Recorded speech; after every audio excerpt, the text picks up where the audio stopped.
Hello viewers, welcome to Earthbondhon YouTube channel. I am Mohammad Shandaraman Shohag with you. In this video, now I am showing you how to make two-way switch connection in two method wiring diagram. If you are new to my channel, please be subscribed and stay with me. Press the bell icon for more my video. If you already subscribed, thank you so much. So viewers, let's start.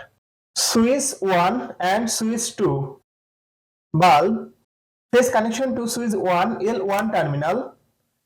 Neutral connection to switch 1 L2 terminal. Phase connection input to switch 2 L1 terminal.